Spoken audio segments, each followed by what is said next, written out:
Mamma mia!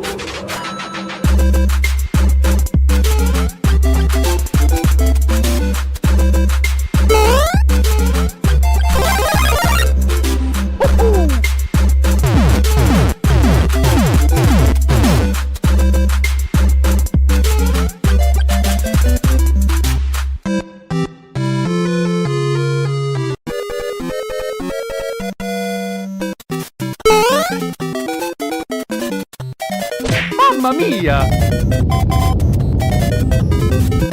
Huh?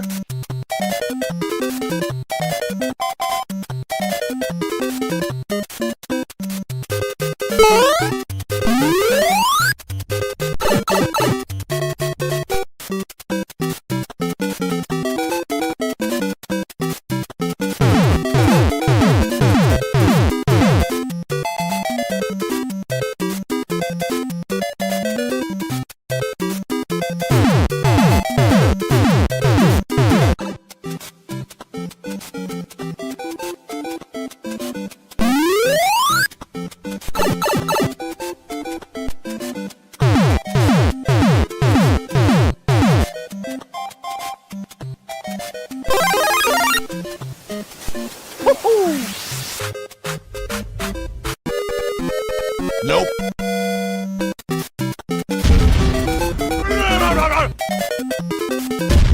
Nope.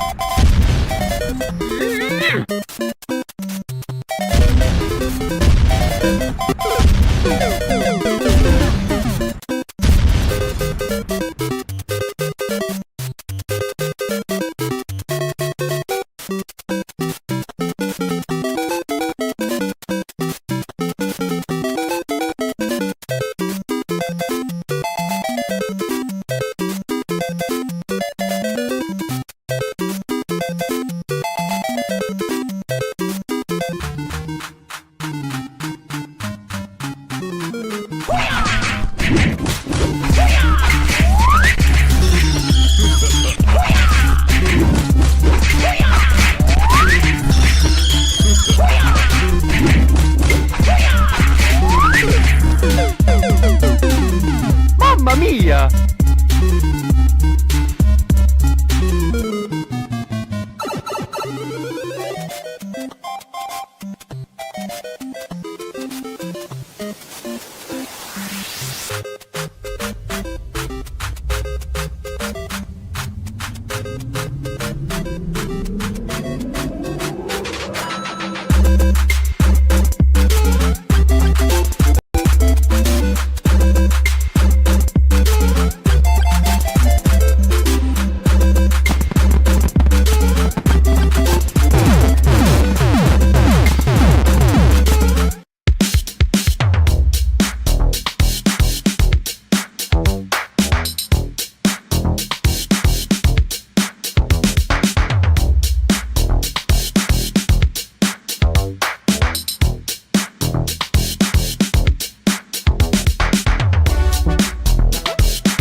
This episode is sponsored in part by PTZ Optics. Why hire a camera operator when the control is in your hands? Visit ptzoptics.com for more information. And by NewTek, makers of the TriCaster TC1. Stun your viewers, not your accountant. Visit newtek.com for more information.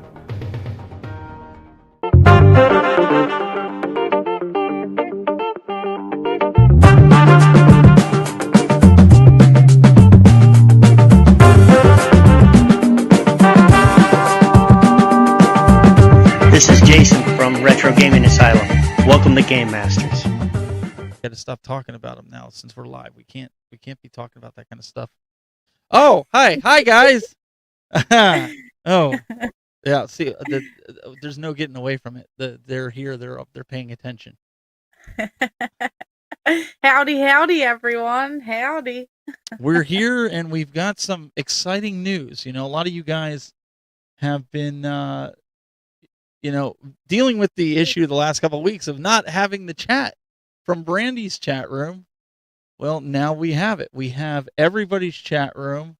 We can pull it in. So if you're in Brandy's room, you're still going to show up now on the front page, or on the video, I should say, not the front page, right? Yes, I'm excited. This has been a thing. I'm gonna say we have been trying. I have not been trying anything. She's been the moral support in the back. I'm just here. You know that TikTok trend where it's like, "Hi, I'm blah blah blah," and then it like cuts away, and then it's like, "Hi, I'm blah. I did this. I did all the planning." That's. We should do one of those. That would actually be kind of funny. Well, oh man. So X-Men Shadowcat says, I almost couldn't watch the live because of the ads. Well, I don't know how they do it, honestly, with YouTube when they throw it in on lives. Yeah, I think I clicked the thing where it says like minimal. So hopefully that's what I do. I don't bombard people with it, I don't think. Yeah, hopefully it gets a little bit better. Or maybe they kind of like push them all at the beginning, or they push them all at the end or something. Sometimes people have like different settings. Yeah. So hopefully, you don't get lost in all the ads there. Well, we're here with episode 7, curating the collection. We're going to get into that discussion here this evening. We also got we got a store tour from a store out in Columbus, Ohio. We have a game room tour from DG. She is known as the PlayStation Girl on YouTube. Mm-hmm. And we've got some videos and tips. We got pickups. We got a bunch of stuff to talk about. So today. Much. Never ending. So why don't we do this? Now that we have everybody's chat, we got all the chat together. Why don't we do this? If you're in the chat, say hello so we can kind of shout you out. Because before we were going back and forth, I'll let Brandy shout you all out while I pull up everybody's yes. We'll start at the beginning. We had Ted Adam Green at the very beginning, some before the channel started live. And then we have the Intellivision Gamer popping on in. We have Mr. Gretzky. We have MSU Rich. We have my buddy Chase. He is in the house. We have Howie. Everyone's shouting out Ohio. They love the hat. Go Bucks. Go Pittsburgh. No, that's the wrong thing to say on this show. Oh man, that inside joke, and that'll never end. That will never end. We have X-Men Shadowcat here, and we have Nacho Nate and Zombie. We have quite a few people in here. Everyone's pumped up.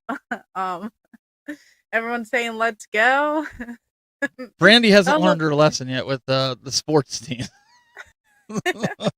I'm just gonna yell out the wrong ones and just see who else I can tick off. I guess let's go for it. That's all right.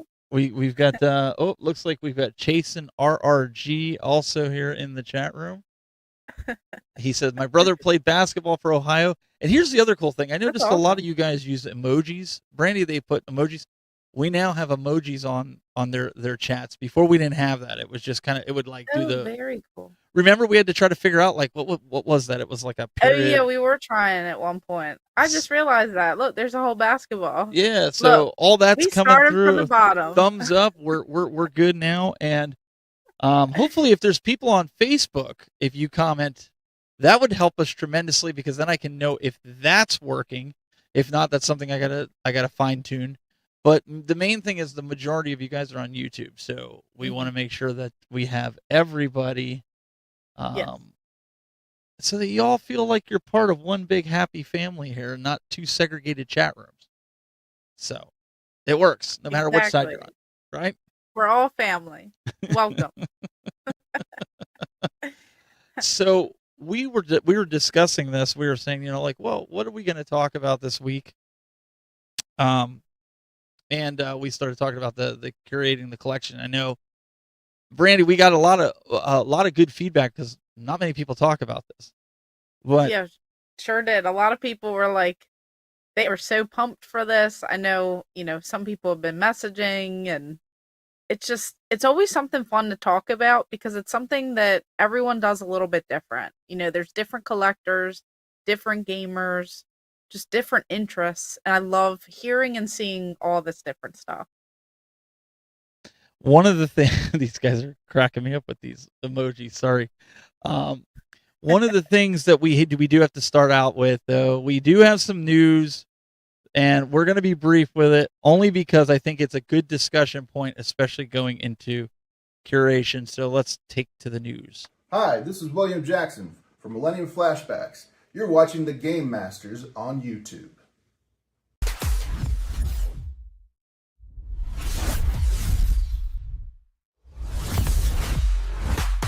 All right. So this pains me to talk about because I feel like we talk about Nintendo almost every week. I feel like that people are going to start thinking we're Nintendo fanboys or something, but honestly, it's not good, and it's the only thing in the news right now, right? Yeah, it's crazy. I just don't know what's going on with Nintendo. They need to get it together. Why don't you get on the call and let them know that they need to get it together? I mean, if I had a direct contact, I would. Or if I could take that survey that they chopped down, then maybe I would be able to make a difference. So you guys in the chat room, if you haven't seen this, tell me if this makes any sense, any logical sense to you. Nintendo says Nintendo Switch pricing update. Okay, so right away, everybody starts going, okay, well, we knew this was coming because they talked about, Brandy, the Switch 2 was going to have a price increase. But wait, pause, hold the phone. It's not the Nintendo Switch 2 that's getting a price increase. Oh, no. It's the Switch 1. It's Alarmo the clock. It's the Joy-Cons. Nintendo says pricing for the original Nintendo Switch family of systems and products will change in the United States based on market conditions. Effective August 3rd, 2025. What market conditions are they talking about? Somebody in the chat room, please explain this to me. Other Nintendo products, including certain Nintendo Switch 2 accessories, select amiibo, and the Nintendo Sound Clock Alarmo, which is actually cool, by the way, we'll see a price adjustment. And then it goes on to say that you can see these prices on other websites. So I pulled up our good friends over here at The Verge. Look at that. From $299 for the original Switch up to $339, they boosted it by $50. The OLED by $50 from $349 to $399. Joy-Cons from $80, now they're $110. What is going on? Is this like a cash grab? Am I missing something here? Well, Brandon, make sense of this. I think PNX World actually had a great valid point. They said it's either actually market conditions or they're trying to push people to buy Switch 2s. Because why would you spend all this extra money on the outdated, system for a little bit more? I mean, that does make sense. Yeah. I mean, people aren't happy about it. No. Saying terrible things. Yeah, Game Closet's like, it's just their greed. And Yeah. Let's see here. Oh, man, chat's going, marketing conditions, tariffs. Yeah, I mean, the tariffs I thought everything was under control to my knowledge. Now, yeah, I thought things calmed down a little bit on that. I thought everything was cool according to Nintendo. But okay, if you're gonna raise prices due to marketing conditions, or why not raise the price on the Switch too? Not that I'm asking for it.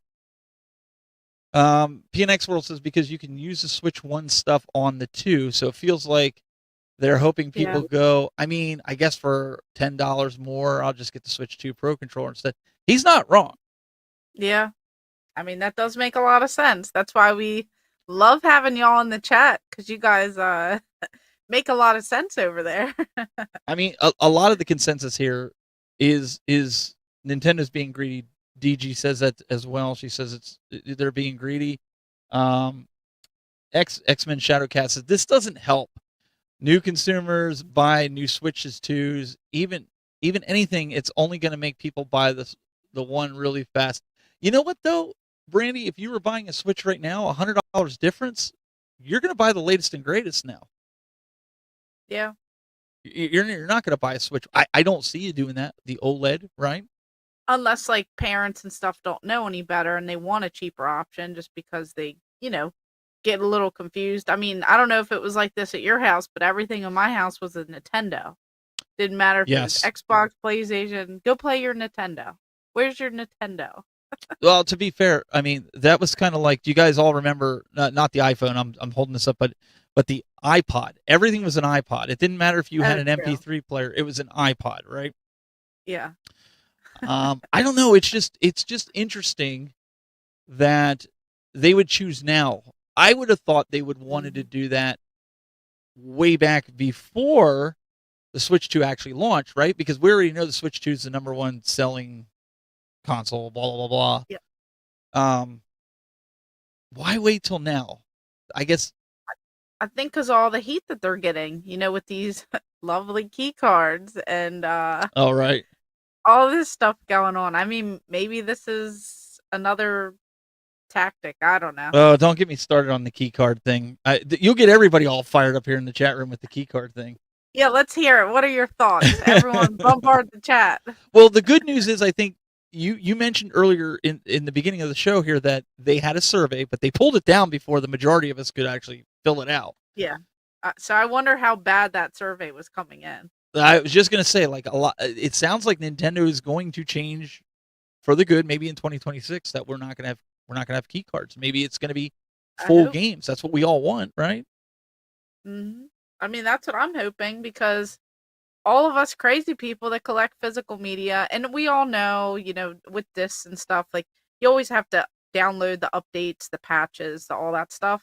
But still, it's like, we don't want things that are just going to keep, bringing us down and down. Like, we want more for our money, and we want to feel like we have something. We don't want it to just keep going backwards, I guess. Yeah, and I hate this. I hate to say it that we keep pounding Nintendo on this, but like, I look at Sony and I look at even Microsoft. I'm bringing this up for Marbs. If Marbs is in the chat room, bringing this up for how much heat was on Microsoft for a while because they have no games, right? There's no first party games, and then you have Sony, who they kind of raised the prices of the PlayStation 5 in other countries, but they didn't do it here in the U.S. They've kind of just sat back. Sony just kind of sat back, and they're just kind of like sitting there eating their popcorn while Nintendo and Microsoft are doing all this stuff. Microsoft raised the price of their console. Mm-hmm. Dumb move. I think we all agree that was a stupid move. It wasn't selling as it was. And then Sony sits back, and they raised it a little bit overseas, but for the most part, they've kept it.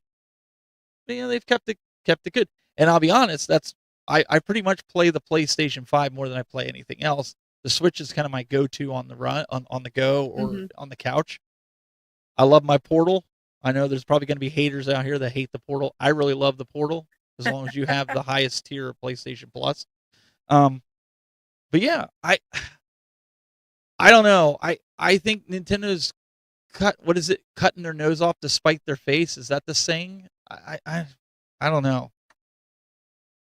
What do we got? Yeah, I mean, I have DG in the chat saying, yeah, exactly. This was the first console I didn't buy from Nintendo day one. It almost broke my heart not doing it.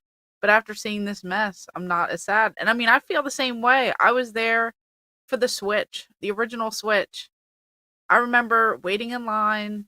I remember getting like all the games that they had and the amiibo and just having a great time. I got all like the promo posters and stuff. And like the week before, I think I got like the Wii U kiosk from that GameStop. Like, I loved it. And I debated the same way with the Switch too. And I was wondering if I should, get it day one. And I saw it the other day at Walmart. And part of me was like, I want one.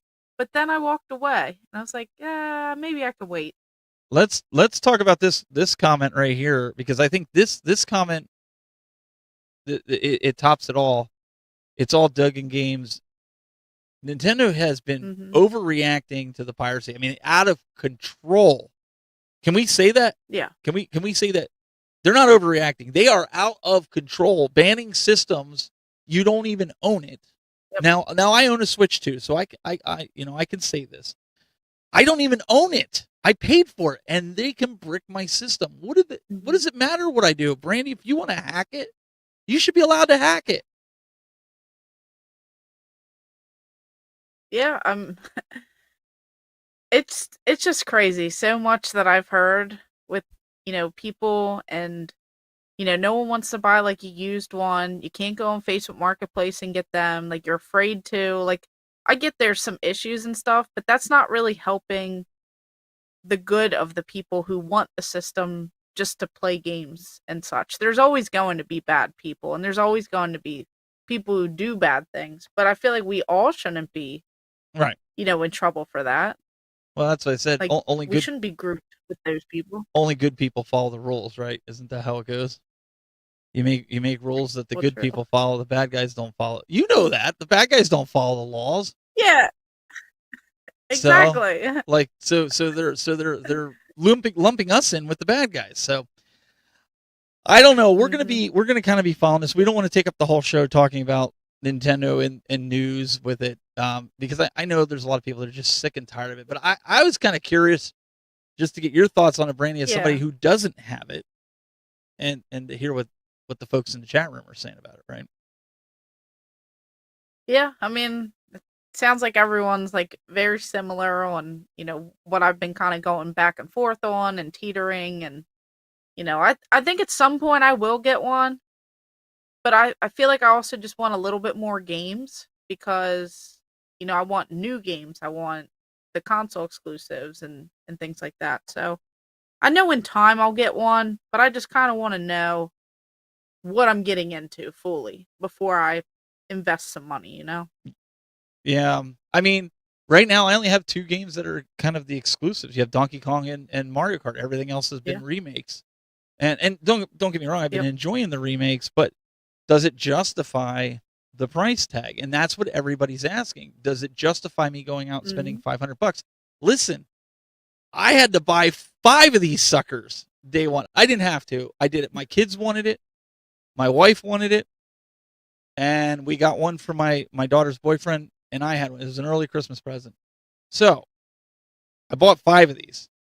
So I think I can complain a little bit about it, right? Just a little bit. Yeah. Am I allowed to do that? The lack of games. But that's part of being a content creator, right? I'm not a Nintendo content creator.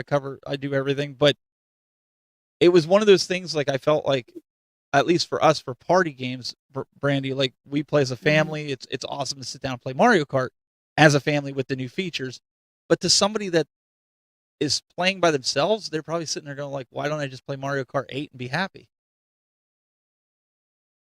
No, I don't know. People are still going in the chat. Oh, we got them all fired up here. I mean, like, these guys are like, but I think a lot of these guys, I know Howie, I know 5, but it's like I told my kids, that's part of your big presents for birthday and Christmas, because they had their birthdays August and September, and then Christmas is right around the corner. So no, I mean, it makes sense, especially since you guys all wanted to play as a family. Everyone's super hyped for it, and of course the kids are gonna want like the new latest things and all that, and I understand that, but everyone is shocked, like 5. I know. Hey, and I pre-ordered all of them. I managed to pre-order all of them, and some people couldn't pre-order one, and I don't understand that logic, but okay. I managed in 45 minutes. I got 4 of them. Jeez. No bots. I didn't use any bots. This was just me with web browser sitting there clicking on it and having my credit card already. That was the trick. Having your credit card already in as a default payment. I think a lot of people didn't do that. So yeah, I feel like that does help. Any times that I've had to like buy games on like limited run games back in the day when it was like really limited run for a lot of things, I would already be logged into the PayPal, logged into the account, and then when you refresh it, And then there'd be chances where you still miss out on certain things and all that, thanks to the bots. And then Hey, they would be on sale Howie, on eBay. Howie, I'm doing my part to help stimulate the economy. All right, that's what I'm trying to do. No, I think you're holding Nintendo afloat. that You. somebody's got to do it, right? So that gives me the right to complain about it, right? Yeah, I agree. All right, let's kind of move on. Let's get into our. We want to talk about curating your game, a game room, your game shelf, your collection. Yes. Right. Brandy, why don't you start us off? I always do it ladies first. So why don't you preface your video before we get into it, and then we'll get into my video, and we'll kind of go from there. That's me. I'm a lady. Well, it wasn't Howie, that's for sure. No, so pretty much we're just talking about this. Everyone has their own collecting habits. Everyone plays their own, games that they like. People like different things, and I just talk a little bit about that in this video. And I kind of want to know what you guys take on this, and I do ask a question at the end of this video. So we'll go ahead and answer it like in real time. So we'll just jump right on into it. And we'll put your funny comments up as you're watching it while you're watching them. So the thing that I love the most about video game collecting is that everyone collects a little bit different. Now, of course, when we start off collecting, a lot of us will just jump into any and everything. But there are a lot of specific things that people enjoy collecting for. So, as y'all know, I go for a ton of different items. But what I really love collecting for are some of those pieces that I used to have back in the day from my childhood. I feel like when I started collecting, I would try and go for the Nintendo 64. I went for that Nintendo 64 set, the North American, and of course now I'm going for those Japanese titles, as I have some of the PAL regions already. So I am going for that worldwide set, and it doesn't just stop there. Not only do we try and collect for the different games, we collect the different system variants. We collect those different controller variants. Then we start branching out like I did and collecting the store displays from around that era, whether it be the Nintendo 64 lights, the different signs, the kiosks, these KB Toys cabinets, collecting all of this stuff. I feel like we always shift a little bit as we're collecting. So a lot of people, they don't just go for certain systems, they go for a particular franchise that they absolutely love. Did you love Kirby as a kid? Did you love Mario? Did you love Sonic the Hedgehog? Do you really absolutely love anything and everything related to that franchise, whether it be the toys, the video games, or for the different systems? You may collect a particular franchise because you fell in love with that story. You fell in love with those characters, and you fell in love with pretty much anything and everything related to that. I love when I see people's collections and they have like these dedicated areas, whether it be for, Mario, or you see all of these little Mario characters, just different little things like that. It's just something so special seeing how everyone collects.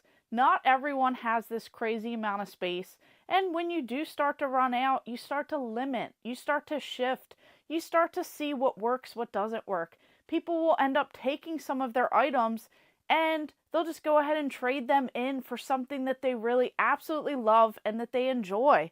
And that's something really special to see. What people take pride in, what they really enjoy in their collection, and what they're going to go for next. So I feel like people curate their collections in different ways. People like to display their collections in different ways, and people certainly love to play games differently. Not everyone loves the same game, the same system, the same franchise, and not everyone is going to collect the same exact way that you do.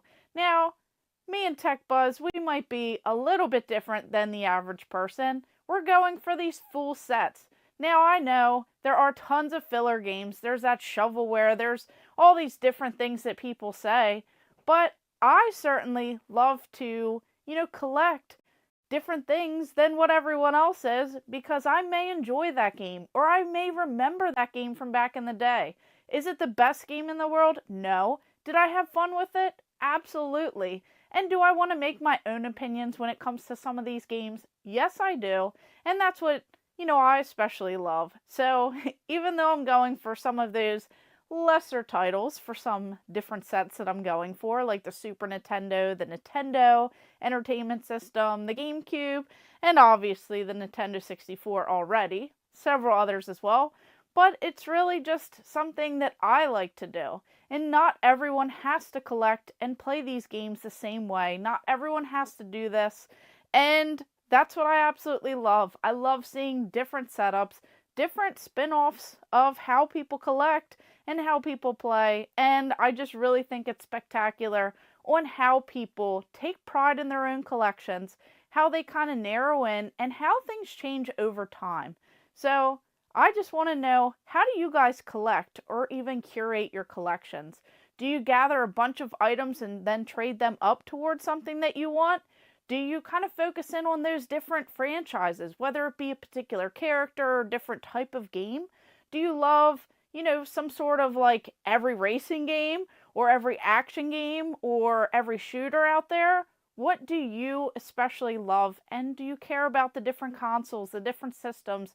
Are you true to Nintendo? Are you true to Sony? Are you true to Xbox?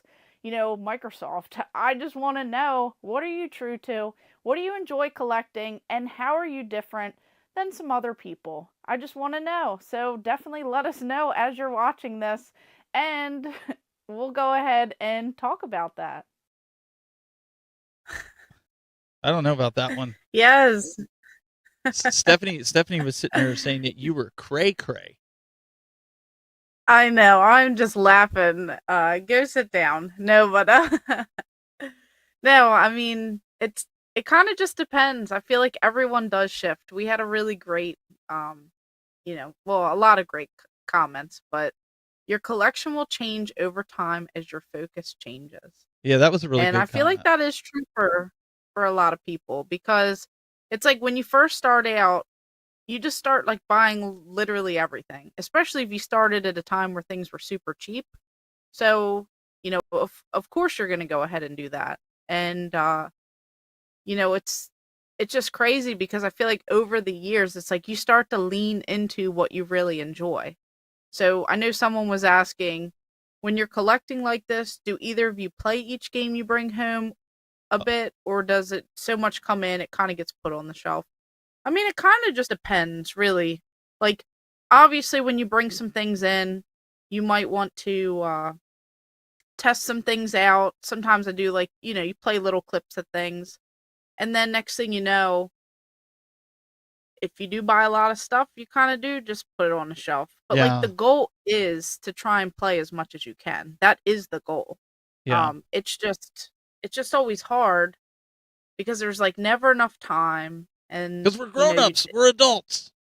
Yeah, we're not kids anymore. It's like now we have the money, but we don't have the time. But back then we didn't really have the money, but we had more time. So it just kind of shifts, and it just depends. Like, I find myself buying a lot of displays and promotional items and things like that.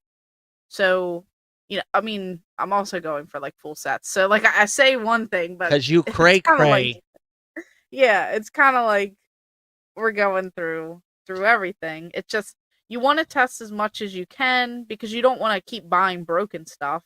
Right. And you might only play it for like a few minutes, or just power it on, or play like a level or something like that. And then you're just quickly moving on to like the next thing. And I do find that we tend to do that a lot. Like, you just keep moving on to like the next things, but the goal is to play more. Yeah. You know. I want to address some of the folks here. Yeah, this is live. We do the podcast live every Wednesday at 8 p.m. Eastern, unless one of us has a meeting of some sort and we can't be here. Then we do it on a Friday. But it's usually 8 p.m. Eastern, and we come on here. But we include a lot of pre-recorded clips, because obviously if we're sitting here, we can't be in our game room. So it just kind of makes it easier for you. Well, we can, but it makes it harder. So yeah, it'd be a little challenging. So we do throw in some clips, and then you'll also see some other clips from other people. We welcome people to submit clips. Yes. Whether it's like your game room, a cool find, a cool pickup, just anything that you guys have, just send it on over. We got quite a few this week. We have some that we're already going to play next week. So, just the more the merrier. We love seeing stuff. And see, Brandy, it's really cool to see all that. You have to learn from this guy. See, he's saying the wrong thing in a chat full of Ohio State fans. You don't go in and say, boo, OSU. That's just, you just don't do that. It's not Go good etiquette. Pittsburgh! That's That's what you do. But to your point, I at least personally, I try to play at least every game that I bring home, even if it's 20 minutes. I know there's a lot of guys that get told that their collection is just shelf collections where it just sits on shelves and stuff. But I don't know. I buy the game because I'm kind of curious about things.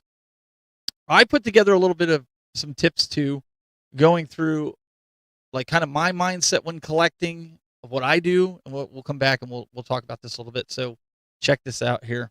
All right, since we're talking about curating a collection, one of the hardest things to do when you start collecting is curation.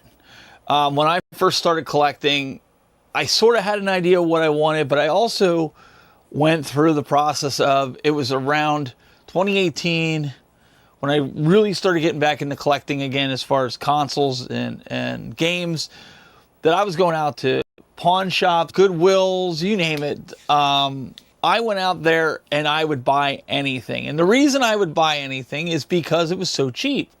I could find games for $1 to $2 a piece. It wasn't until I really started getting some in-box items. Like when I first got this was one of the first consoles in box that I got, and it was like immaculate shape for how old it is. That is what really set in my mind and said, okay, I want to collect all the consoles that I can, complete in box. That's a curation that I do. Anything that I get outside of that, it either gets set up for display to play. Usually I have 2 of each console, and it's in the consoles are in the box. That's the way I curate. Except for like the heavy hitters like Jaguar, I don't have 2 of them, or the 32X I do have 2. Neo Geo CD I don't have 2. The Lynx I don't have 2. But a lot of the game systems that are more common, I do have 2 systems, so that way, you know, we can play them and still I can keep a complete in box. That's something that I would tell you should be on your list, is figuring out how you want to collect, because that's something that you don't learn when you first start. All right, something else here in my collection, curation again. I have a lot of bloatware, but I also have a lot of games that I play. And let me just kind of give you this example right out the gate, okay? So like here's my Wii U collection. I have the Infinity 2.0 and 3.0 versions. I keep both, right? Let me find one here. A lot of them, like I have Donkey Kong here.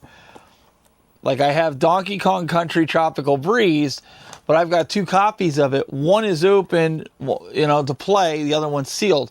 So certain games that I get, because I find them at pawn shops and things like that, they might be sealed. They might not be sealed. So I try to find another game so I don't have to open it. And I know the sealed game guys are going to go nuts. They're going to be like, open it. But I like to keep a lot of like my Wii U games, or a lot of games. You'll notice that there's a lot of Lego games. Me and my kids have fun with the Lego games. That was predominantly what I got.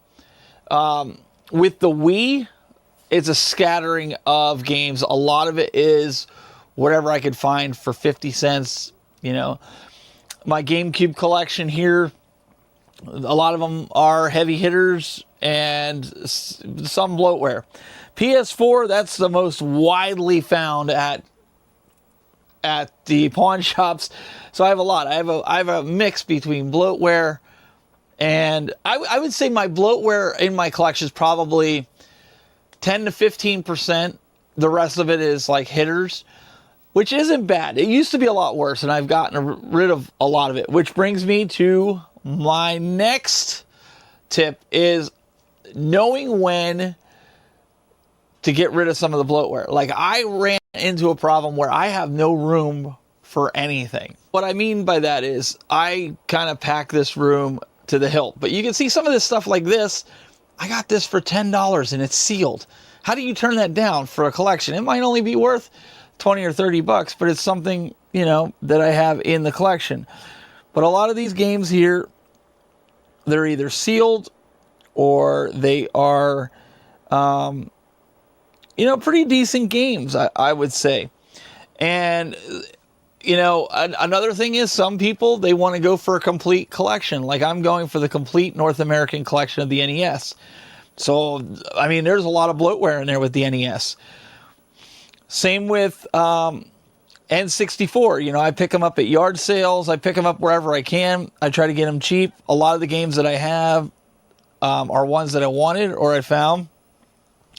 Same thing with Super Nintendo and Sega Genesis, as well as, the Master System.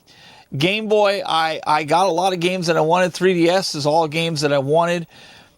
So bloatware is not really a factor when it comes to some of those systems.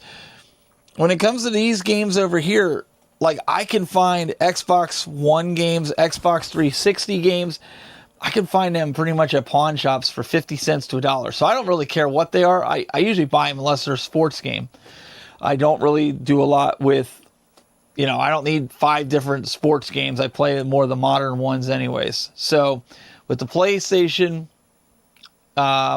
2, it's so easy. Sometimes you can find 4 for $1.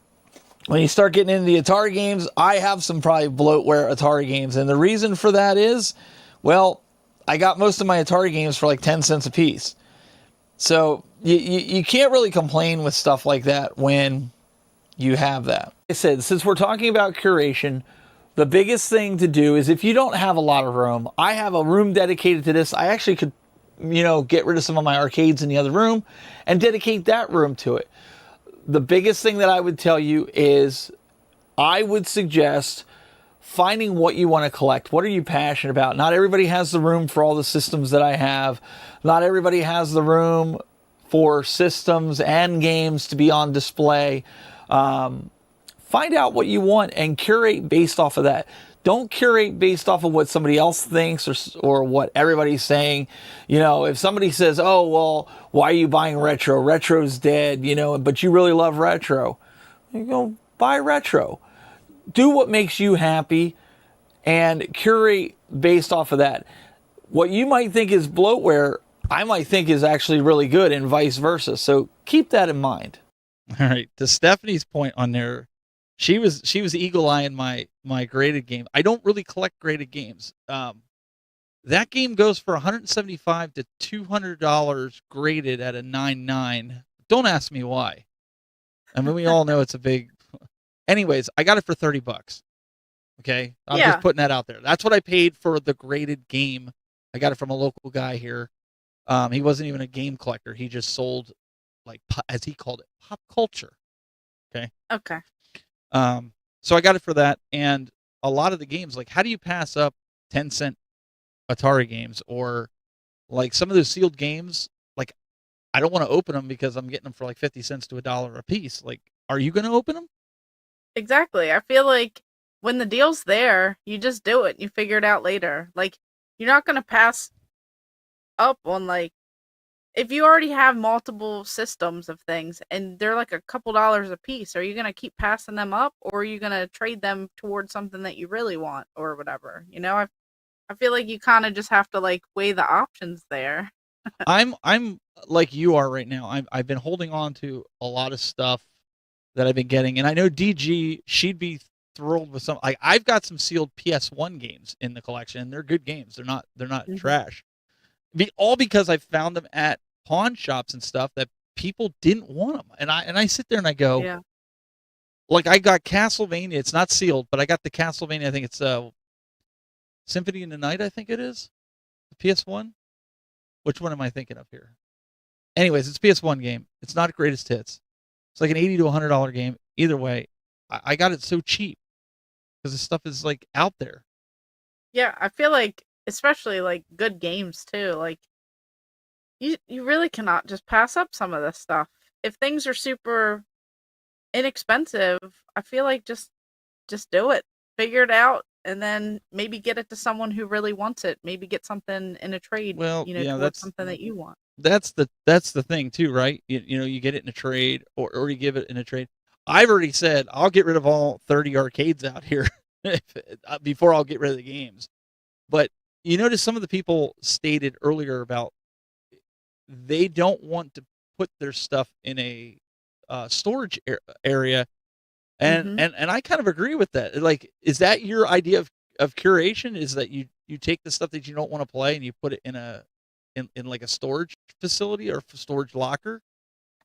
Yeah, I feel like some people do. Like, some people will put things away. Like, my goal was when I bought this house, I looked for a house that in my head I thought was big enough. Obviously it's not for a game collector. It's for like a family, not a game collector. Um, but it's like I wanted a place where I could literally display as much as I could because I did not want to rent a storage locker. I didn't want to have to, I've seen a lot of those get broken into, and I've seen a lot of those where if there's like bugs or rodents, or if it's unkept, or the climate control, or something goes wrong and the power goes out, like there's like so many worrisome issues. And I mean, I know you could what if game and all that with your house and all that stuff too, but it's like I wanted everything out and easily accessible. Now the only things that I have tucked away are like boxes to collector's editions or boxes to the statues. Like I have the figures and statues displayed, but then in the closets and like the top space is where I have the empty boxes. So like I do, like that's where I drew the line, but I know some people don't have that. Like at one point I didn't have a lot of room. I was in like a small apartment, and I had to work with the space that I had. So like a lot of things did get tucked away, and a lot of people aren't in a position to where they can just literally have hundreds of thousands of, dollars or space or square footage or this or that. Right. And, it just kind of depends on the person. Oh yeah, leaks in the storage facility, and Stephanie says, "Oh, and there's a line." I guess there's a line that you can't cross, right? Yeah, exactly. Well, and one of the things maybe I should have mentioned in the video when I was filming, I have a lot of the arcade 1-ups, the 3/4 scale, that they're not full size because of the way my basement is. Even though it's finished, if I had full size arcades, it'd be kind of hard to get down here. Anyways, they're easy to work on. I know how to work on them. We have a ton of fun with them. So before we get into emulation versus, we're not doing that. But one of the cool thing is the bodies are hollow, Brandy. So you said you take a lot of your boxes and you store them, whether you put them in the attic or somewhere else in a room that's an overflow room. I actually take a lot of the boxes that I don't want to display or I don't care to display, and I stick them in the arcade 1-ups. Yeah, I remember you saying that. There's a lot of room in there. A lot of these machines, it's the size of basically a refrigerator for a college student, right? So you have that much room under there. Like a lot of these collector's editions, if you're displaying if you have these arcades, you can pop open the back, throw your box, well, not throw them, but put your boxes in there and store them there, or other types of trinkets that you really don't want to display, right? And give yourself some more room, because like I said in the video there, a lot of people fight not having enough room. That seems to be consensus. Yeah, I mean, that's always an issue. And usually when people start to run out of space, oftentimes they will kind of switch what they're collecting. Like, if you don't have space to put the stuff, you're going to have to change. Are you going to go for them big, bulky items? Or are you going to start to, like, curate and make your collection a little more narrow? Or are you going to shift focus? Or are you going to stop with some of the big items, go for the small items? Like, kind of what you're going to do. Or are you going to set back and be like, well, what am I going to play? Do I get rid of some of this stuff? And then, everyone goes through all these different questions, and everyone does things a little bit different. And I think we both said it, and we both recorded at different times, even though we did it today. We recorded them, but our basic message was, you got to collect it and curate for you. And I think a lot of the chat room here has kind of agreed with us in the consensus, because they said, you're going to change. Like when I first started, I was buying everything, man. I bought whatever I could find. right? And if it was cheap, it was for me, and I bought it. If it was weird and I thought it was rare, I bought it, only to find out that it probably wasn't rare, but I still bought it. And I think a lot of people, as you get going, just like I found with collecting the consoles, I am a stickler. When I buy the consoles, I try to find a box. I want them complete. It's just something that I try to do. Are you a stickler with a certain area of your game room that you buy, whether it be let's say a certain genre or a certain system or company? Like, let's say you're doing an N64. Are you a stickler for certain things with the N64? Does it have to be a certain quality? I mean, everything I'm a stickler on. So, like, I feel like if I'm gonna pay price charting prices or anything around that, I want the best, cleanest label. I don't want any yellowing. I don't want any tears. I don't want any snags, rips, anything. I want certain things to look a certain way. If I'm paying top dollar or if I'm paying any amount and someone's paying a similar amount to me, I want the best of the best. So I will literally turn down games if they have rips on like the top of the label, if something's peeling up that like I couldn't just like, push back down. I don't want something if I'm going to be, spending that money. Marbs is saying you're a stickler on everything. I mean, pretty much. I want good stuff. And even if things are like way cheaper, it's like I kind of like weigh my options because a lot of collectors, condition is everything. Oh, can I answer this one here? Where do you typically, Jay wants to know, where do you typically sell old games and systems? She doesn't. She doesn't sell them. She doesn't sell anything. No, I'm just kidding. Usually conventions. Only duplicates. Yeah, only duplicates. But I'm not like a store or anything like that. Like I don't. This is my personal collection. If I find an extra Wii system, then I may sell that or trade that or something. But it's not like I have like a place to do any of this at. But that's so most of the time I'm a shopper. I'm not really a seller. I'm mostly a shopper. No, but that's a good point here, and I want to kind of go back up to the first mistake that a gamer makes by Insane D Gamer. You know what? This actually worked out for me. Remember, I was talking about my Neo Geo CD, and I ended up getting it for like $14, and I showed the receipt on my video. If you go back and watch it, yeah, I remember. I got it because I bought like 6 of those. I can't think of the name. They brought it out as a TV show and everything like that, but it was a day one edition. It was worth $120 or something like that, because the TV show was out. Fallout. Yep. And I was at a pawn shop. They wanted $1 each. They were sealed and sealed. They were while the TV show was brand new. It was $120. So I kept one and took the duplicates because I had to rescue them from the pawn shop for $5. You can't leave sealed games there. You just can't. Exactly. So I took them in and I traded them into the exchange, and in turns paid $14, and I got myself a Neo Geo CD, and that's where I think the duplicates.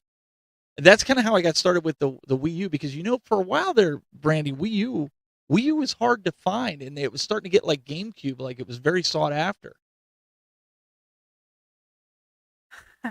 Where everyone's talking about this inside joke that kind of happened at a convention. We're cracking up about that. No, but I mean, you got like a heck of a deal on that, and I feel like a lot of people. So this is where I made my mistakes. I never bought duplicates. I never bought bundles. I never bought lots, and I feel like I really missed out never doing that, because I could have had so much stuff that's more valuable that was worth trades. And I feel like I did miss out on that. Like I feel like I would have even more that I could have like traded towards certain things and maybe got some better deals. So like now, if I see things super cheap, I'm gonna pick them up, even if I have them or don't have them, because then I can use that and help other people out. Or if someone has been looking for something and I see it, I'm gonna pick it up and be like, "Hey, I just bought this the other day for a couple bucks. Like, it's yours if you want it." You did it for me because I needed one of the Nintendo games, and you brought it to Pittsburgh, I think, last year. Yeah, that sounds about right. And there was a GameCube Oh, the game too. bobblehead or something. Yeah, No, it was a we each GameCube helped each game. other out. Yeah, there was a bunch of stuff Yeah. that you had brought out and whatnot. I think like a bobblehead, and then you helped with the thing on Facebook Marketplace, the Yeah. dinosaur thing, and that's what you do. You get things, you get extra stuff, and then And you help your friends out with you know, it. you can help your friends, you could trade, you get something that you want. And we were talking about the Southeast Game Exchange, not the Yeah. exchange. This is Yeah, a two video different game things. convention. Yeah. So the Southeast Game Exchange, that was an awesome video game convention, and Yeah. it's not a part of any ripoff or So- anything like that. Jay, and I've held your comment up here because this is a very interesting comment, and I think the folks in the chat room can also add to this. But he said he's never been to a pawn shop, and he's like, it's kind of sketchy and stuff. But let me tell you something: the pawn shops are my favorite places to go when it comes to finding video games, because they, most of the time, you can get them for $1 or $2 a piece. I will say the more you buy, the cheaper it is. So let's say they're selling PS3 or PS4 games for $5 a piece. You can usually bundle that together if you buy like 20 of them, and they'll give them to you what comes out to be like $1.50 a piece sometimes.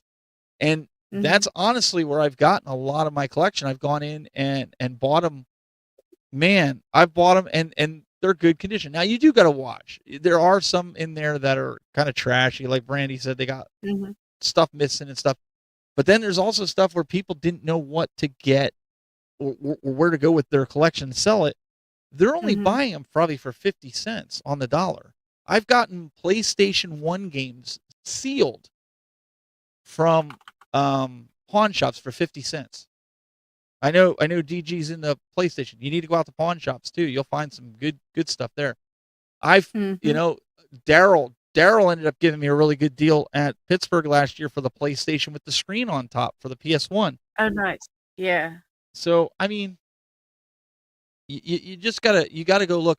The Salvation Army, I don't know if you've been to them. Some of the Salvation Armies are kind of pricey, but some of them, if you find the right one that they don't know what they've got, you can get lucky there. Yeah, I feel like don't limit it, because I go to like thrift stores all the time, and I can go every day and I can find something different every day. And if there's something there, I will find it. Like, it's just, you know, never miss out, because you really don't know what you might find or what you might miss out on, because I've been into different places too, like antique malls, things like that, and I've seen store displays and cabinets, and then, you know, you could reach out and you could work some deals, and there's just, it really just depends on your area too. I know a lot of people that, you know, I've talked about this before, but some people are like, I'm not in a big area, we don't have any local Walmarts or Targets or anything, and this GameStop is X amount of miles from the house, and I do understand that, but if you do have a big city or some area, definitely check it out, because I feel like, you know, you never know what you might find. Lawn shops. Yeah, lawn shops, yard sales, garage sales, they're all great. Looking for games, you can get a ton. If you're trying to do, like, a lot of it is, I want to get the SNES set, I want to get the Genesis set. There's a lot of sets I want to try to do, and I'll move it over here if I have to. Like I said, where the arcade is, I've got room in this basement. I just got to make the room. It's just something I want to do. Find the room. Exactly, and it's I'll find the room. I will make it. You know, listen. Same. I'm probably one of the few that have an actual working television and Sega Genesis in their bathroom down here. So, I mean, there's that. If I'm allowed to do that, there's a lot of things I can do, right? I know Stephanie was telling all my secrets earlier. She was like, you could just use storage in the bathtub. That's where a lot of my cardboard displays are, in the basement. That is the bathroom down there. I mean, no one uses it. There's multiple bathrooms. Why do you need that many bathrooms? So one of them kind of ended up as storage a little bit. So I know I need to get the stuff out of the bathtub, but hey, you got to do what you got to do. I'll tell you. It's like the bathtub is Narnia, and it literally holds so many store displays and standees. And then when the people came out to film for that Hulu episode, I said, whatever you do, just don't show the bathroom. And they zoomed right in on the tub, and they showed the storage in the tub, and it made me seem like a hoarder, like I was a part of one of those. I thought it was gonna turn into like an intervention, and I thought we were all gonna talk about that. So Well, that's what I think next week. Everybody, what do you think? We should have Brandy take a video of her bathroom with all the stuff in it so we can all see oh what no, she's talking about. We want to see that storage room, right? Everybody put in the chat room, put a number 1 if you want to see Brandy's quote unquote storage room, but it's actually her oh bathroom. no, I Well, need let's to clean put it that out in now. there. No, not you're not allowed to clean it. Stephanie's watching. You're not allowed to clean it out. She'll tell on you if you do clean it out. We got to see. We got to see. Look. Okay, the ones are starting to come in. Willing that at number 2, do it. Bathroom And tour. here is my bathroom. Thanks for watching. I'll do a whole Well, bathroom. it's not It'll a. be like MTV Cribs. Wait, to and be then fair, y'all will really see. to be fair, it's not really a bathroom right now. You're using it as a storage room. Let's make sure we quantify that here. But no, but yeah, there's a lot of ones coming in here. A lot of not the weird Oh way that no, I put it exactly. I didn't mean it like that. I was literally I want to see all the standees that she has smashed together because yeah, I do. I this have a lot. but this is I our actually have, like, conversation. You and I have this so conversation many. when you get a new one. I say, well, where are you going to put that? And you're like, I don't know, in the bathroom again. And so like that's the conversation that we have on a regular basis. And so I can just imagine like they're just stacked and they just keep going higher and higher because you have a lot of standees in Yeah, that you've and acquired. I don't know how big this bathroom is, but I'm telling you, it holds a lot of video games. Like it really does. So I think Stephanie was really looking forward to this show because she was hoping that after we were done with the show, you would start curating your collection. You'd start going through some of those standees and maybe selling them or getting rid of them. But in the other hand, I think it's just firing you up to go get more. I think it did because now everyone's on my side and I feel like I have the support. So I don't have a problem. Thanks everyone. And she said, or it's in the laundry room. Oh, It is. it's in I the mean, laundry everything is room. in the laundry. Stop telling all my secrets. So now you're gonna go viral, like Retro Gamer 78 says. Bathroom guided tour, #1 YouTube trend. Here it goes. They're gonna make it I viral. really should. I should show like all the craziness with the game room of like a behind the scenes of what you never see. But yeah, I do have some original Xbox standees in there too. Like I have so much stuff. It's literally everywhere. Uh, It's All it's the in the joking bathtub, aside, in the closet. the creepiness aside of how it came out, because it wasn't intended to be creepy or disrespectful in any way. But this is what a lot of us do. Like over in our laundry room, it's not finished over there. That's where I store my Brandy, the racing setup that I have for Mario Kart, where it looks like an actual racing car that you can put the steering wheel on and the pedals, and you sit down on a chair and it's like the whole setup. Because I can't leave it in the game room; people be tripping on it, and I have 2 of them. So when you're playing 2 people, so I think like there's a wall in there. My wife will tell you, like I've got Guitar Hero guitars in there. I've got the drums for Guitar Rock Band and Guitar Hero. And of course, you can't just have one set of drums. You got to have them for all the different stuff. So that's a lot of stuff. I think a lot of people, don't see. Yep. Let's put People this don't out there. realize all that. Let's put this out there as a challenge for next week. Submit the weirdest place that you store video games. The weirdest place that you store video games, and send it. It could just be a picture and just tell us, this is my attic, or this is my laundry room, or this is my doghouse. I don't know. I think that would be funny to see. I think we'd all find that there's a lot of people storing things, and we might even get ideas, just like people have told me when I did that short with putting them in the arcade 1-ups, Brandy. They're like, wow, I never even thought about storing stuff in there. So it might help people. Yeah. No, I mean, I did see there is like this viral picture that went around. Someone collects Jurassic Park, I think, on the Super Nintendo, and they put them in like the fridge and the freezer. Obviously, it had to be like some sort of joke or something. But we want to know, where do you put your games at? Do you put them in a bathtub? Do you put them in a refrigerator? Do you put them in a closet? Are they in the laundry room? We want to know, where do you put all your stuff at? Wow. They're saying like when you run out of toilet paper, at least you got the cardboard. No, Oh my, we don't have a basement. Oh, that's true. So like the Midwest folks, why is that? You're in Tornado Alley, Midwest people and even Southern people, they don't have basements, but they're the ones that get hurricanes and tornadoes. I don't understand that. I mean, we get tornadoes too, but not like they do out there. Yeah, I don't know how it all works. Like, where are the states that it stops? Or does like every state have basements, or when like a certain I state don't know. over, they don't have basements anymore? I don't know. I don't know. That's a good question. It's weird how they do it. They're all going after Stephanie here. So what we're going to do is we're going to move on a little bit to what we're playing this week. We got some more segments. We've got also coming up game rooms, a storeroom tour. We've got DG's game room coming up here, and we got a bunch of stuff to show you guys here. So let's take a look at what we're playing right now.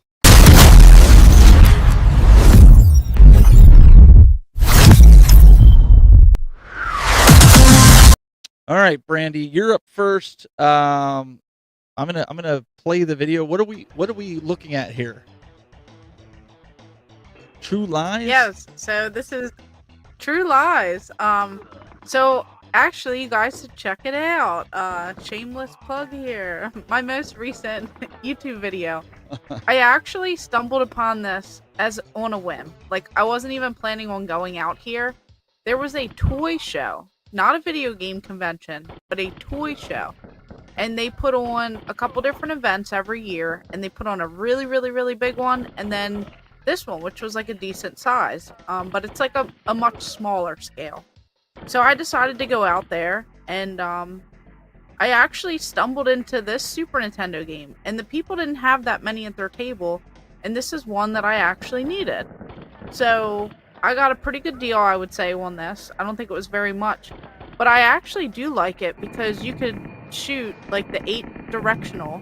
Like, it's a little bit better, and there is this like cool little shoot 'em up scene in here, and it's just a fun little game. And usually these games are crap, but like, you know, this company and everything, but this one was actually a pretty good one. So far it's been a lot of fun, and you can't even, you know, beat those deals. And that's not all that I got there. I actually picked up a box for a Pokemon game. It came with the Pokewalker. So you guys will have to check that out because they only wanted $20 for that big box. Wow. And that goes for like over $100, just the big box alone with the Pokewalker. So like this place, like literally they had so many action figures of video game related. They had a Street Fighter 2 original watch from back in the 90s. And it was still sealed in the blister pack. I did pick that up. Like, people were willing to make those deals. I even picked up tons of figures at a table. I put them all on the shelf. I have all these in the bathroom Simpsons ones, and they were all like, no, not in the bathroom, just right here on the shelf. And tell all my secrets. No, and then like it was great deals. Like, and then I even bought a bunch of $5 figures and some other like cool giveaways and things like that. So this was an amazing event that I'm shocked that I found this stuff at. I found the deals. It was super unexpected and unplanned, but it was so worth it because I got a lot of cool stuff, and I got it real, you know. Will's telling me to tell you to be quiet. People are like, tell her to shush. Yeah, he's like, you're giving away all the secrets. He's like, shh. I know. Don't. I know. Now I'm never gonna find anything at these. Only the best stuff shows. goes in the bathroom. That's right. Yeah, and then we'll shift it, so I don't tell all my secrets of where I find everything. But I did just get this watch in. So this is the Atari 2600 watch, and this is the Retro Play watch. You're not supposed to show that till we get to the pickups. It's a My Play watch. Oh, well, there we are. We just jumped into it. She's just like, we're going all my secrets here. Yeah, man. You're just giving it away. You're giving it away. You can play it. Okay. Somebody asked you. Telling it all. Somebody asked you last week. Can you actually play the game? So you want to answer that one there? Yeah. So you actually can play games on here. Now, what I've heard so far, I haven't really messed around with it too much. But if you did like pre-order it, you get an extra little watch band with it. But you can play 4 games on it. You could play Pong, Super Breakout, Centipede, and Missile Command. So Very I'll cool. have to hurry up and get this unboxed so that I can play it ASAP. Very, very cool. But I am pretty excited for it. All right. And now I'm done with all my secrets. Are you done with your secrets? All right. So what I've been playing this week, Yeah. is obviously, I'll give you a little hint. I started back into the regular season here for NCAA 25. Now I want people in the chat room, if you play 26, to tell me why I should look into NCAA 26. I didn't really see a lot of noticeable changes with it, but if you're into college football, honest to God, I'm into professional football. Brandy's not, because she says go Pittsburgh. But I stopped playing the Madden games because I feel like these games, the NCAA game, has been a lot better, in my opinion, than any of the Madden games that were out there. So what are your thoughts out there? What's the difference between if you have 26 versus 25? And let me know, because I'm kind of curious. I was going to say, have you played it yet? But you're probably not really into college football, right? You're probably more Baltimore. Go Pittsburgh! No, I have not played it. It's been a while since I've played any. Really, I haven't even. Yeah. It's hard because these games are so expensive when they come out, right? I mean, sports games are so expensive when they come out, but then they're cheap in like Daryl's saying, in a couple of weeks, right? Mm-hmm. That's what they're telling me. No, I feel like that's really how it is. It's like by the time the next one comes out, they're so outdated with like the roster and everything else. And I like that one. I feel like you want to get the upgraded one, and yeah. That's right. The Cowboys. See? Oh no. Just the Ravens. The Ravens. Oh, the Ravens. Real. Here we go. That's my team. Yeah, that's my real team. Pittsburgh's just a joke, you know. Yeah, it's a great way to get booed out of Pittsburgh. Yeah, if you're in Pittsburgh and you insult Pittsburgh and you say "Go Ravens" and Pittsburgh sucks, then people really don't like you. Just so you know, if you didn't know that, the more you know, because she learned this. That's a secret I will share. You don't want to insult the entire town and area of Pittsburgh. You don't want to insult everyone. You just don't. You don't want to do that. That's a tip. Friendly tip. That's the reason most sports games don't hold any value. Exactly. Like I did that with NCAA 25. I bought it. I pre-ordered it. I bought it for like $70, and then 2 months later it was down to $29.99 on like a brand new on a clearance. So insane. I'm gonna wait. I'm gonna wait a little bit. The college football season hasn't even started yet. The end of August, so I'm gonna wait for that. All right. Should we get into the game rooms? Should we start showing you some of the game rooms? Do it. Let's get into show us your game room. Hey, this is Michael Rickard from Wildcard Video Games. You are watching Game Masters on YouTube. Enjoy.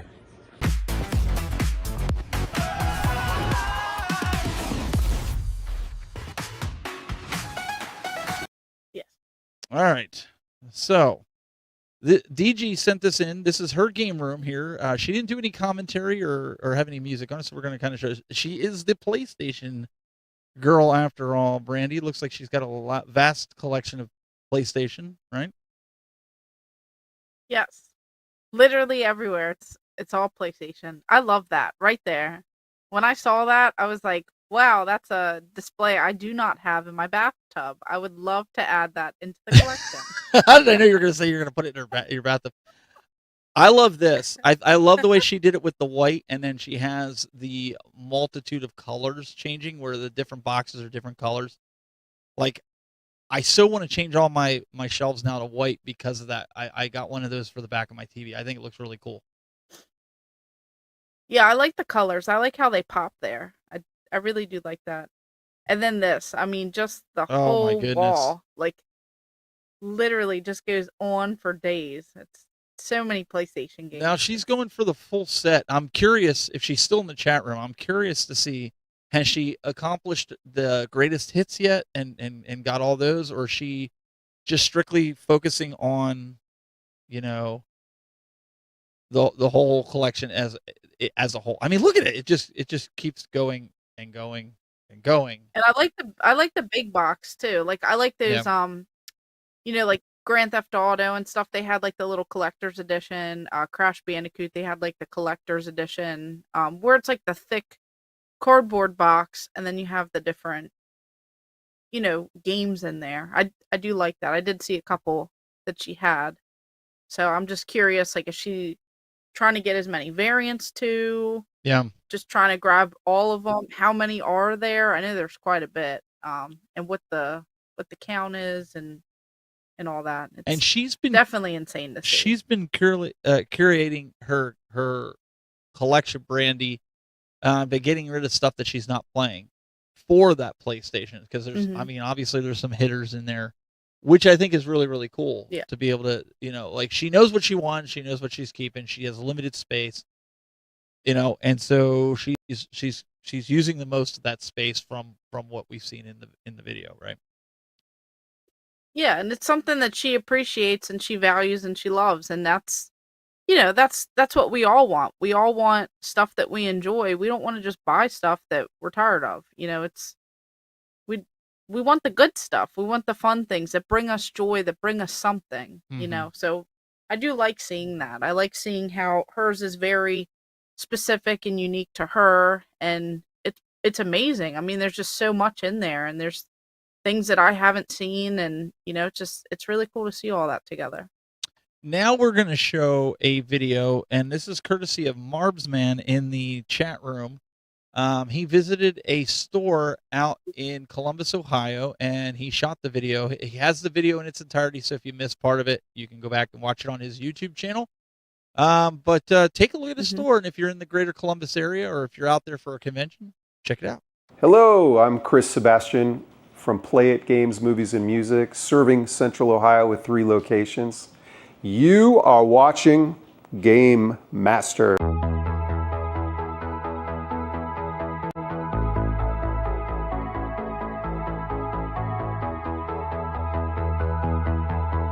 Hi, Marbs here, and welcome to my private tour of the new Play It. Now, Play It has 3 stores in the Central Ohio area, and co-owner Chris Sebastian was nice enough to allow us an opportunity to film the new store on High Street and have a little bit of a sneak preview of what they have going on with this new facility. Now, they don't call it Play It Games, Movies, and Music for nothing. Chris Sebastian, co-owner of Play It, personally curates the music section, and you will notice that they have a large selection of vinyl LPs and even a budget selection of used ones that he's been able to accumulate from a number of sources. Now, if you're a CD fan like me, he has a large collection of CDs for sale in a variety of different musical genres. In addition to that, he has a large selection of strategy guides. Now, strategy guides are something that I'm really passionate about, and Chris has always said that he never really had a great way to display them, but now they have a section in the store, so he's going to be able to bring some of those out of storage and even add more.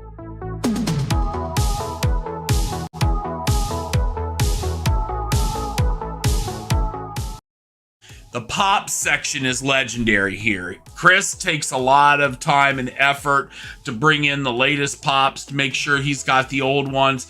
So if you're looking for a specific pop, you're going to find it here.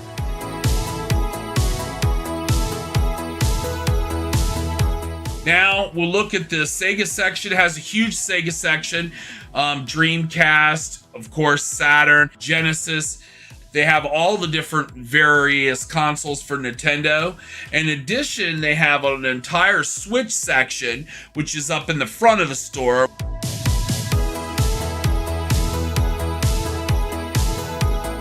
Movies. That's the other thing that is huge here at Play It. They have an amazing amount of DVDs. And you got to remember, there's a lot of shows that never made the transition from DVD to Blu-ray. So there are only DVD copies of these. In addition, many of these are box sets. And Chris has a large inventory here at Play It of that. I mean, any box set that you could think about, he's pretty much got you covered here. In addition, he has a huge Blu-ray section and a 4K Blu-ray section that I think is just about mind-blowing. And, of course, the Steelbook section, which I like.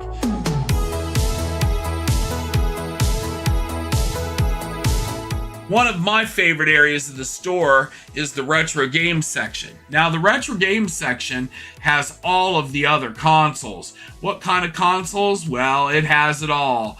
It's got your older TurboGrafx, ColecoVision, and Television, and, other systems as well.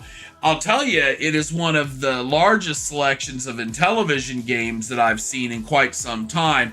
If you're looking for Intellivision, Play It's got you covered.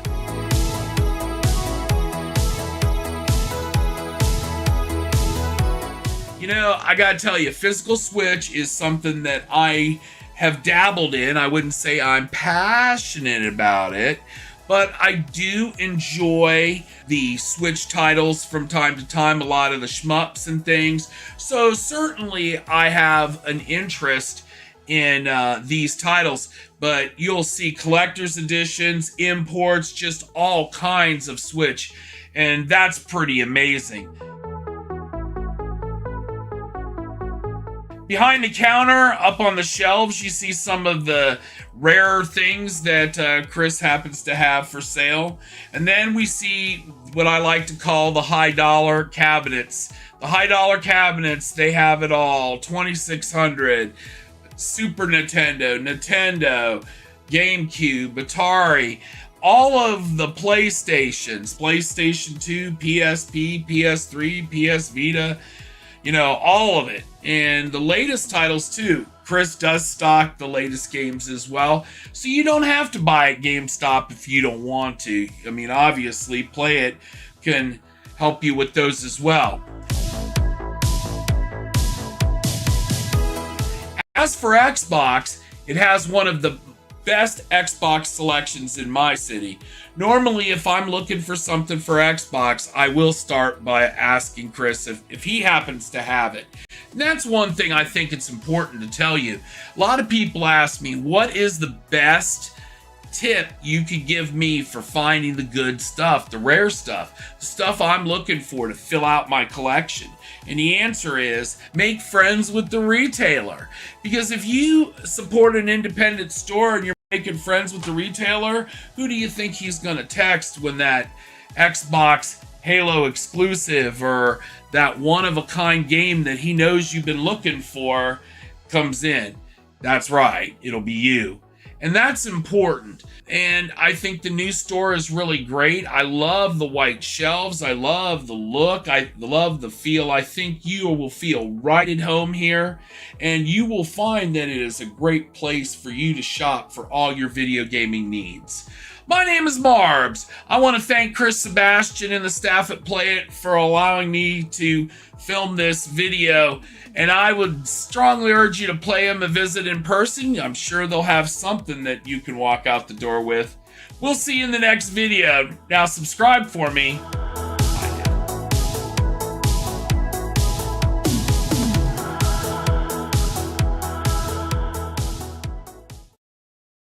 Yes, I mean, that's awesome, but I have to give a quick shout out. Thank you so much for the donation. We have Retro Gamer 78.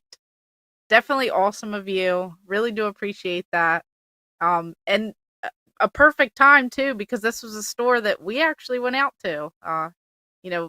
Really, really cool to visit. Super nice owners. Everyone who worked there was super nice. Just amazing. Everything was clean. We got to see, they had a Heineken GameCube console. It was like a special edition. I think there were only like 50 of them or something out there. Like very, very small amount. So this store, just so great to see. Marbs, thank you for the video and sending that in. Definitely did a great job, but we really do appreciate that. Retro Gamer 78, thank you so much. And didn't we have Marbs actually did one more thing? He got I think it's the owner of the store. Now, correct me if I'm wrong, Marbs, to donate a $25 gift card as a giveaway tonight on the show.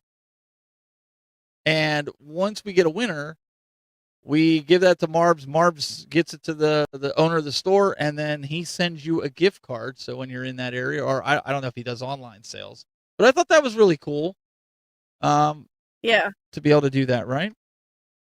Yeah, he did say something about that. So that is it's definitely very cool. We'll have to figure out how we do that. I got a good idea how to do that, because my pickup this week has no indication of what game it is.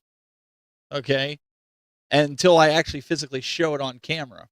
So what I'm going to do is play the game, the footage of the game, and we'll kind of talk over it and see the first person that guesses it and guesses it right. That's who's going to win the gift card. What do you think? Okay. He did say, so we do have a little clarification. Yes, that is right. $25 gift card, and he does online, amazing eBay, and in person. Okay, there we go. Should I'll pull that that be up. Amazon? Online, Amazon. I was like, amazing. Yeah, he did Amazon. Okay, cool. So you could buy it. So even if you're not in the area, if you're overseas, you could still buy it. Yes.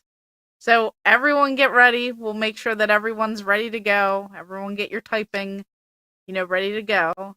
Okay. And that's how we'll do that. So everyone who is watching, it doesn't matter where you're watching from, just go ahead and comment, and the first person. The first person. What we'll do. The first person that can guess which game this is, or games this is. So take a look at this. We're going to get into our pickups of the week.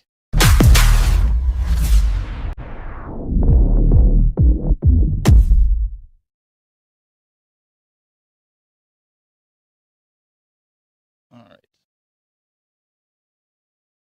Please, it's very cold. All right. This game here was filmed. Well, I guess I shouldn't say filmed, but there is a movie based on this. The game has two distinct titles for this game. It came out in 2019. The first game. It follows siblings Amisha and Hugo, who must look for a cure to Hugo's blood disease in southern France while fleeing from soldiers of the Inquisition and hordes of rats that are spreading the Black Plague. Sick people in these houses. Don't touch anything. Oh, Got to be more specific. Got to be more specific. Insane D Gamer looks like he's close. He's very, very close. Give me specifics here, man. All in the past. Oh, he got it. He got it. The collection. Yes. And I'll show you why it's specific. So, Insane D Gamer, go ahead and send either Brandy or myself your email so that Marbs can get in touch with you and get that gift card out to you. I told you, Brandy, this is going to be tough. Like, you have to know your games. That was impressive that he got Plague Tale very quick. But let me go over here to my cut camera. Oh, very nice. The collection one. This is why it was specific. That's why I played both of them, because in the collection, I just picked this up this week. My friend had it, and she was like, "Oh, you got to pick this up." So I saw the collection rather than buying them both, and it has the multiple discs inside of it. It even has like I guess there's some stuff that you can add for extras, if you will. But it comes with the steel book, which is kind of cool. I like these types of games that are kind of like Assassin's Creed controlled games, and I like the mystery behind it, and like when you're trying to look for certain things. This game just looks phenomenal. What do you guys think? Have you played this? Or have you checked it out? What is your thoughts? Have you played it, Brandy? I have not, but it does look very interesting. And I Yeah. do like how it is like a collection of it. Yeah. Marbs is saying that he owns it, but he has the individual discs. Okay, for yeah, it. there's I didn't know they had it as a collection, so I feel like that would be something that eventually, if I could get it for like the right price, then that would be pretty fun. It was inexpensive too. I think it was $32 or $33 from Walmart. That I saw with That's the not bad because collection. you're getting that cool collection there. Yeah. So Hmm. Marv says he owns it. I'm going back to catch up with the chat. Oh dang, we're supposed to guess it on your chat or Steven's chat. It doesn't matter. We're bringing all the chats in. There's no more segregation. Anybody that's in either chat, we can see. So here's the cool thing. All right, we're gonna do a little something here that we don't normally do here on the podcast, but we're gonna try to do this here. You're gonna We're just see a telling little. all the secrets. We're gonna show you a little behind the scenes here. So I'm gonna cut to my camera where behind the control desk here, but we're gonna zoom in over here. This is the chat room. Wow. This is the combined chat room of both myself and Brandy, so I can see everybody chat. Now's your time to chat. You can start chatting and put it in there, but I could see both chat rooms at one time as if it's one chat room. So it doesn't really matter. So I could see if somebody in my chat room was first or somebody in Brandy's chat room is first. You can see everybody that's coming in real time. So we've got you covered. We've got you covered. I'm able to pull it in, and just see you guys are saying hi. There we go. So we got you covered. Don't you worry. We're doing this fair, right? We did it fair. We did. We've been saying that we're doing something a little different each time. We're just, we're taking all y'all's feedback and all that. I'm not getting rid of my bathtub, but we're taking all the feedback, telling all the secrets, and hoping for the best here. Yeah, there's a little bit of behind the scenes that most people don't get to see, but I wanted to show like it's fair. Like I can see both chat rooms at the same time, and I'm in the process of getting it to where Facebook pulls in, and Twitch pulls in, and Instagram pulls in, and it's going to be one massive chat that I'll be able to see, and then hopefully down the road, Brandy's going to be able to see, so that way, kind of makes your life a little easier. And then didn't you had something to pick up of the week, didn't you? You were going to show something that you had, right?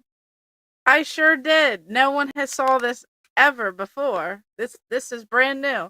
So for the pickup, I have this cool Atari watch that no one's ever heard of or ever seen, and no one knew that I had this. And I did not just show this off like 10 minutes ago at all. I don't know what you're talking about. This is the Atari Retro Plate watch. You could play Pong, Super Breakout, Centipede, Missile Command, and this is a cool watch because it tracks, your fitness. It tracks your steps. It has some really cool things to it. And no one has seen this yet, but this also came with this extra little band here. So, yeah, no one has seen this ever. This is my first time ever bringing this up. So if you thought you saw it, you didn't. Yay! That is my pickup. Didn't you just? It was a joke. We're gonna use that as a clip on the show because she jumped the gun. She was so excited to show you guys that she jumped the gun, and I was like, wait, we have a segment for this. Yeah, I was just really going with it. Somebody had asked, are we using StreamYard for streaming service? No. We are using a TriCaster, and Brandy has set this all up. I just sit here and press buttons. Oh yeah, this is me. I am the tech buzz, and you're watching the Disney Channel. Like, No, this is a little bit more complex than StreamYard. I'll just kind of give you guys, because we don't normally do this, but I'll give you kind of my shoulder cam view where you guys are. I'm pulling your chat up here. I have it there as well, just as a backup. I'm pushing buttons, changing cameras, pulling it in. We've got everything up here on the board. My audio is controlled here. And then also, if you're listening to the podcast and you hear here, there, everywhere, you're just going to have to come on out and watch live us do the video, because we do have an audio podcast, right, Brandy? We sure do. And exactly what he said is exactly what I have set up over here. There are some things She does too. and stuff and all that set up over here. She doesn't But put no, around. we are all over the place. So you can watch us live on our YouTube channels. It's also like streamed on Twitch, Instagram, Facebook, I think Twitter, like all the places. And then if you are listening, we're across all these different platforms. So you can listen on all the podcasting things, all that stuff. iTunes, Spotify, Pandora, iHeartRadio, all those places. Your favorite podcast location. Yes. Literally immediately after the show. Within like a half an hour, I usually have it uploaded, and you guys can go back and listen to it if you caught halfway. But we're trying to get more engagement with the audience. We want you guys to be a part of this, because just like we're called the Game Masters, that doesn't mean we're the masters of everything, but we've come up with the name Game Masters because it's something we all want to be. We all want to be Game Masters, and we can all learn from each other, and it's a way that we can all work together to achieve that goal. So that's something that we are doing, and we're working on merchandise. Now, I'm wearing the red one, as you saw in the shirt in the video, the Game Masters. I kind of like this one, Brandy, but I also like your black one. You've got the black one going on there. Yes. So the Game Masters. We're hopefully I going to thought it have was some of these cool. at conventions, right? We're going to have them that people can pick one up if they want. We're going to have stickers and buttons that you can pick up. They haven't arrived yet, but we have them ordered. Yes, we totally do. Everyone's telling me I should draw the Disney Channel thing. You know how they always do that, where they're like, "You're watching the Disney With the Channel," and then they all go like,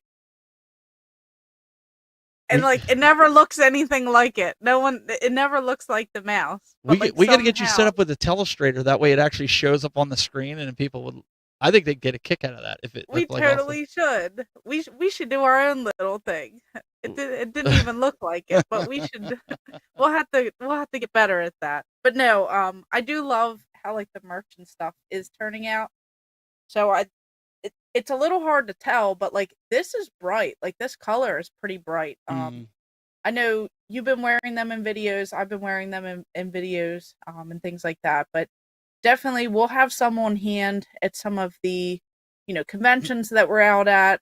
We do have some pins that came in, like the little button pins. There should be some smaller ones coming in too. Waiting on the stickers to come in. We have a ton. And then of course, you'll be able to get some Gamer Aimer ones, you'll be able to get some Tech Buzz ones. We have all that stuff when we go to these events, and we'll have to figure out a way to get some pins and stuff to some of you guys that can't make it out to the conventions, because we give them away on the channel Yeah. here and just throw them in an envelope. Yeah, we'll just have to do that. Just Yeah. put them in something and just send them on out to some people. But we definitely appreciate the support and everything, and every little bit helps. It goes back into running all this tech stuff and making it all a little bit better and easier and stuff for everyone. Yeah. And just there's a lot of behind the scenes, so we want to make sure that Yep. all of it is done right, and we get it all back, and we make it a little bit more enjoyable for you guys. Yeah, because any money we make on the channel, whether it's a super chat, whether it's a donation, whatever, it goes back into the Game Masters. Just so you guys know, just for the podcast, to have an audio podcast, and I know a lot about that, the behind the scenes, it's like $15 a month for the server, which is cool, totally cool. We wanted to be able to do that for you guys, but that's where, just being totally transparent, we're not doing this to quit our day jobs right now. We both have really good. We have good jobs, but any money that we make from the merchandise, we're just going to put it right back into the merchandise. We're not making a profit. We're not trying to scalp people, or so we just want to be upfront about that so everybody knows. Yeah. One of the things I do want to do is give a shout out, Dr. Scott in the chat room, Game Closet. Yeah. If you guys like our logo, the Game Masters logo, Dr. Scott is a good graphics. He's a great graphical artist. And if you guys are looking for logos and those types of designs, hit him up. He does a lot of video editing as well. He might be available to do edits if you want to hire him to do video editing for your YouTube videos, because we all have all the time in the world to do to that stuff. But yeah, no, shout out to Dr. Scott and Game Closet for our logo. We approached him and said, hey, well, this is what we're thinking. He's like, I don't like it. He said, let me work on it. Truthfully, right? That's what he said. He did a great job though. Like, I'm shocked because getting like the shirt and seeing it like close up and seeing the pins and stuff come in, and like, I'm just shocked how good it turned out. And it like displays well. It really pops. People even brought it up, you know, when I was out and about with the shirt on. Like, it's just really cool, you know, seeing all this stuff like finally coming together. So I do like that. Yeah, and it's always good too when your friends are able to tell you, like, our idea. When we had our idea, he's like, do you want me to be honest with you? And we're like, no, we want you to lie to us. And he's just like, I hate it. Yeah. we both kind of stood there. We were like, And like, it broke my heart for a minute, but at the same time, I appreciate people that are honest. I Yeah. don't want people that are going to sugarcoat things, because, you know, we want things to like stand out or look a little bit different or not be like blended in or like dull colors that like don't like all the same. Like, I like how it's different colors. It has different things going on. It has like this like whole like controller outline. Like, it has like a cool vibe to it, and I'd rather someone be honest about things, and I don't want someone to just be like, oh no, that's fine, and then next thing you know, we're walking around with a misspelled logo or something, you know? I always want someone to be honest. Could happen. No, and if he didn't like it, that means y'all probably wouldn't like it. And so if it, you know, in order to wear it on merchandise, you got to like the logo, right? So yeah, Game Masters was a gaming review TV show here in the UK back in the 1990s. I think they had a Game Masters here in the US as well. I think it's defunct now. But you also had Captain N, the Game Master, which, I mean, hey, everybody loved that show, right? With Captain N and Mother Brain and Mega Man and stuff. But very cool. It's very cool stuff. Yep, it's simple. Our logo is simple, but it pops. Exactly, it's what we like. But if you're at the conventions that we're going to be at, ask us if we have any of the merchandise. The goal is to have it there with us. My lovely wife will be there, and she'll be able to assist you with that, as well as my kids and whatnot. So we're going to hopefully have that for you guys at the upcoming conventions. But Randy, I think that's about it. That's all the time we've got this week. We really want to. I know we harp on this every week, but send us your game rooms, send us your grails, and now send us the craziest place that you store video games. That's what we want to see. We all know what mine's gonna be. Yeah, you're in the bathroom. So if you guys have it, listen, it doesn't matter how small your collection is. It doesn't matter how enormous your collection is, except Randy might cry. Send them in. We would love to see them, and we can just like I did for Marbs today. I made a folder on a Dropbox. If you don't know how to do Dropbox or Drive, that's why I'm the tech buzz. Just get a hold of me. I'll help you get it going, or get a hold of Brandy, and Brandy will get a hold of me. It doesn't really matter. We want to see your game rooms. We want to see your grails, what you consider as a grail, and tell us the story behind it. We want to feature it every week. We love featuring stuff like that. Or, Brandy, what if they have a tip on collecting that they want to give? We could also have something like that, right? This is how they curate their collection, and I think they should throw something like that out. Send it all in, because like we all explained, we all want to be the best that we can be, and the game masters, and every little bit helps. We're always learning something new, and it doesn't matter if you have a collection, if you own a game store. We appreciate Play It games, movies, and music. Thank you so much for that as well, hooking up our people watching and listening with the gift card. and just an amazing store, amazing people there. And, it doesn't matter. We don't care if you own the game store, if you work at a game store, if you, know a game store, or if you have a game room or a game closet, or if you have a game bathroom. I see what We you did want to there. see all the stuff, We just want to see it all. I see I like what you did there. Game closet. I like that. That was good. Yeah. I'll give you that. That's just throwing it all in. And don't forget this Atari watch. Let me tell you, you should pick one of those up. There you go. There you go. And I hope you guys did you guys enjoy having everybody's comments now showing up on the bottom of the screen and not just ones from my channel? We're getting them from all the channels, from all the locations now.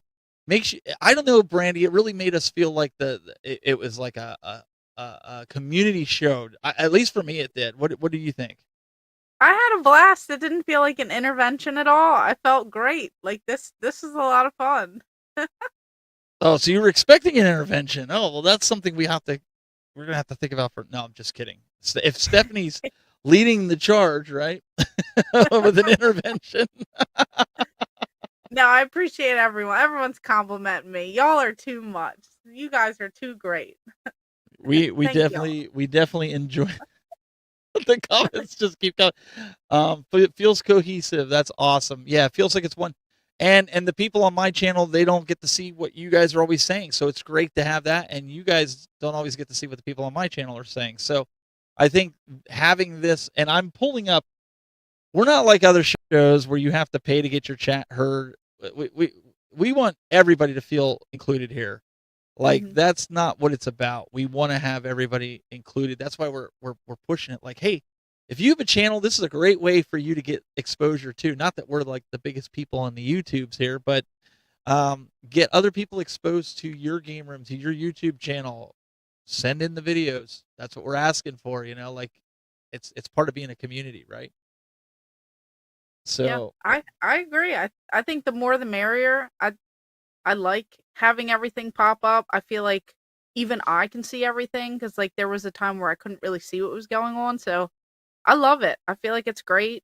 I love how everyone is just chit chatting back and forth, and it's great conversation. Been a great live. Yes, it has. Well, we're not gonna keep you guys anymore. We've already overstayed our welcome. Really quickly though, Brandy, what do you got coming up this week for a video that people should stay on the alert for? Yes, I am posting a bunch of upcoming content. I picked up a ton of Nintendo Entertainment System games. And don't forget to check out the one I dropped today on that toy show, because let me tell you, they had more than just toys there. I bought probably like all the video game stuff, and I got the best deals. I will say that.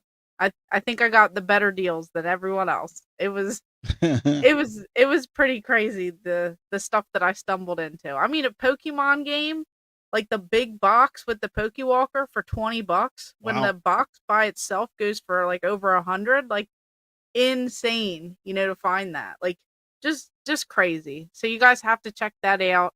And then I'll have some other little tours and different stores and things like that I'm going to. So you guys do not want to miss out.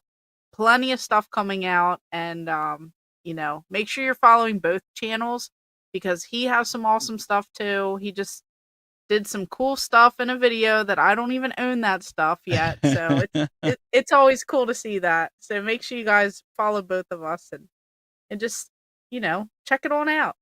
Yeah, I just put up the video the other day. We talked about the Aladdin, right? And a lot of you guys were wondering, like, I know, Brandy, you said you're on the lookout for it. I had the complete set, complete in box, and we found out that it was actually sealed.